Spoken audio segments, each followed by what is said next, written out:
not coming up as a mod. I need you. I'm at Pennhurst. Let me put you down a little. This thing.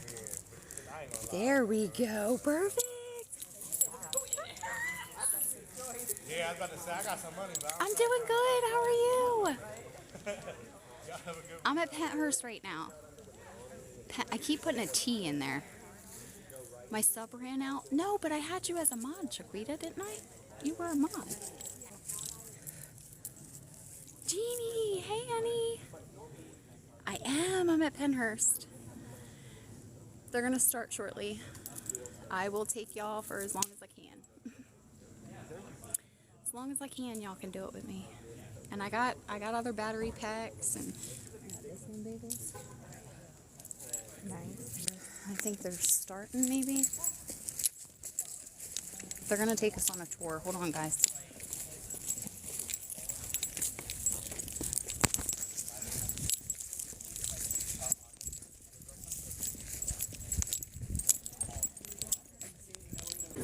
And they're gonna give us a tour.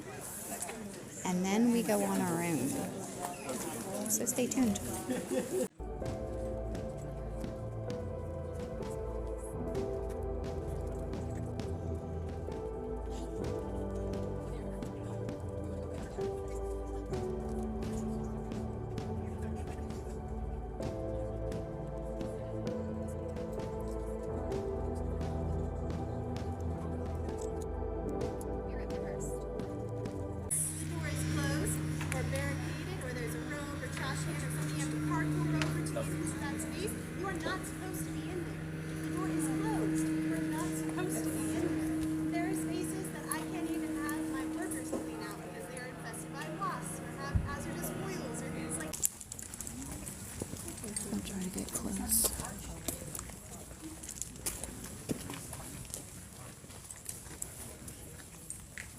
Thank you, Ryan.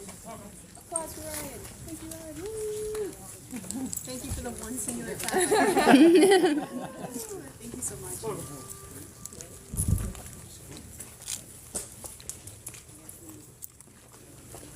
Okay, this doesn't seem that bad now that y'all are like halved. This isn't bad at all. Like, is there like 40 more people coming or something? What's happening? I'm still not used to the big old groups. It was nice when we had like the solid days of like 50 people max. It was like, ooh, this is good. But welcome to Pennhurst, y'all. As I said, my name is Autumn. I've been here for like 12 years now, which is so scary and terrifying. I am a person with a disability. I also am a caregiver for 2 girls with autism. I also work in my day job as an ABA therapist with physically aggressive young autistic boys that I take care of. So 2 folks there. Really, any kind of aspect of my life you look at, I'm dealing with disability. And so I speak from a lot of personal experience as well as professional experience being here so long. But this is the admin building.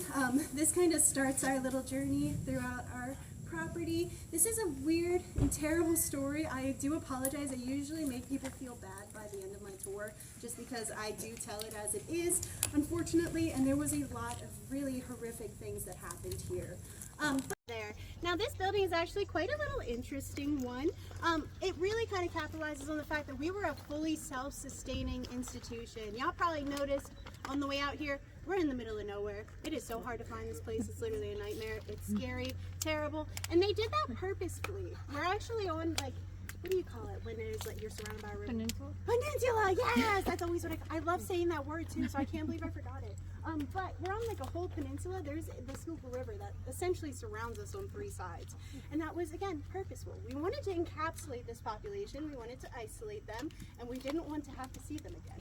And so we oftentimes see that this place took care of every need that it could possibly need. We had our own farms, we were growing our own food, there was a pharmacy, a radio station, we had a fully functioning hospital. The only thing that really didn't go there was complex surgeries and having babies. Everything else really we cared for in-house.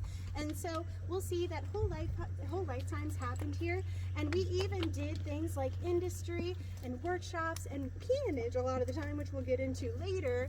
We worked these people to make money for the state that was actively abandoning them, but I digress. This was one of the buildings that they kind of did that in, and it was also really a harrowing experience for me to do an artifact retrieval in this building. We do have like a history team that comes through and does 360-degree camera footage, as well as artifact like retrieval and pinpointing and GPS locations and everything like that for all our artifacts. But in this building, when we were going through it for the first... Alrighty, so this is a little bit of a hot spot. It makes me so sad to see all that jazz, but that was the hospital. So we had quite a large hospital, and this was really one of the major reasons why we were allowed to get away with all that we did for so long.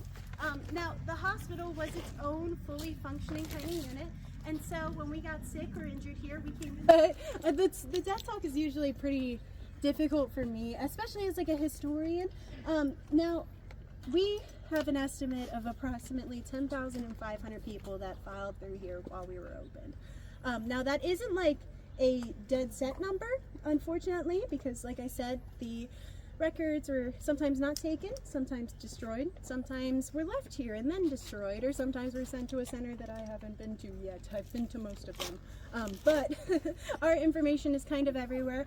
Jim Connery, who is the leading statistician that led the Outcome Project that followed the folks out of this, he says that there were about 10,500 people here. Honestly, I trust him. So I would say that throughout our history. Now, I have proof of about 3,000 people dying here. However, Jim Conroy estimates it was about 5,300 people that died here. Now that's a lot. It is a whole lot. I will say the campus also used to be bigger than what we see here. Some of those deaths did not happen on this lower campus. We had an upper campus where the VA center is now. I'm sure lots of us got lost there. I know I did in the beginning. That actually used to be all the upper campus, and that was where our girls were for the most part. And so we had 4 main ward buildings, and then we had 12 modular homes that were constructed later that actually really emulated group homes as we see them today. We also had the big New Horizons building. That was the last building built on the Pennhurst property, and it's actually like where the VA is today. They just kind of built onto it. But a lot of our folks were usually, once they're in the morgue, once they're dead, given back to their families, sent back to their county of origin, or were cremated and kind of like sent to public domain stuff. We did have a cemetery here. Now,